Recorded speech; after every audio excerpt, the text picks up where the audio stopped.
E a primavera chega neste fim de semana, em um dia marcado pelo chamado equinócio. Vamos entender agora na reportagem.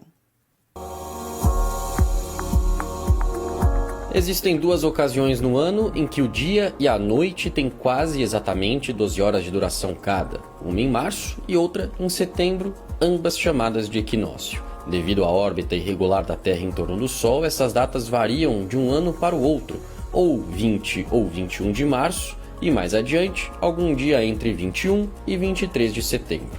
O equinócio deste mês marca o primeiro dia do outono no hemisfério norte e o primeiro dia da primavera no hemisfério sul, que este ano será no domingo, dia 22. E como será a estação que vem aí? Ao longo dos próximos meses, poderemos observar a transição de um calor mais extremo e seco que vivenciamos nas últimas semanas, para um calor bem mais abafado, com uma umidade alta.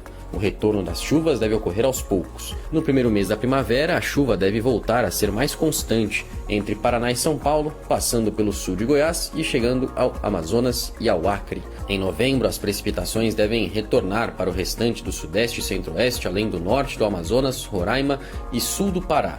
Em dezembro, é a vez do sul da Bahia, Tocantins e Pará. A previsão para o começo da estação é de temperaturas altas bastante acima da média. No entanto, ao longo dos meses, a tendência é que as oscilações de temperatura fiquem mais normais, principalmente em dezembro. O Laninha é outro fator que deve influenciar a primavera de 2024 aqui no Brasil. O fenômeno climático, que ocorre periodicamente no Oceano Pacífico Equatorial, se caracteriza pelo resfriamento das águas superficiais nessa região, em contraste com o El Niño, que as aquece. No entanto, a previsão é que a intensidade do Laninha seja baixa. Isso significa que o fenômeno não deve influenciar tanto assim as chuvas e temperaturas no Brasil ao longo da primavera, que só termina no dia 21 de dezembro.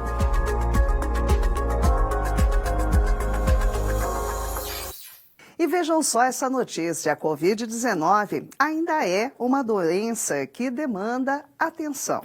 Mas o cenário nem se compara com aquele de 2020 e 2021, pois é uma catástrofe quando a pandemia tirava milhares de vidas diariamente.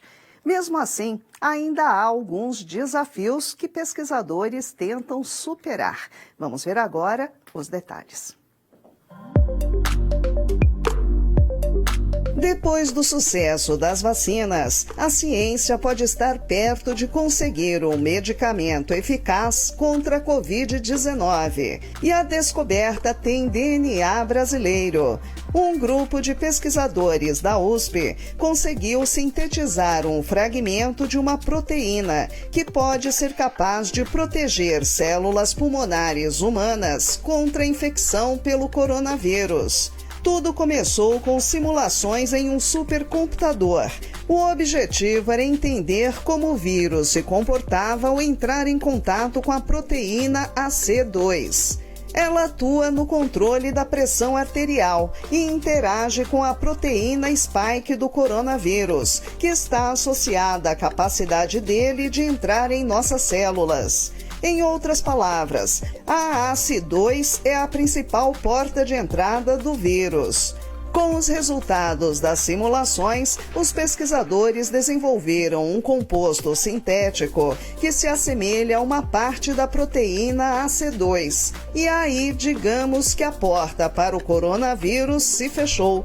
Nos experimentos reais, utilizando cultura de células pulmonares humanas e nos testes em camundongos suscetíveis ao vírus, o composto sintético controlou a infecção e tratou os animais, fazendo com que a inflamação pulmonar causada pela Covid-19 diminuísse drasticamente.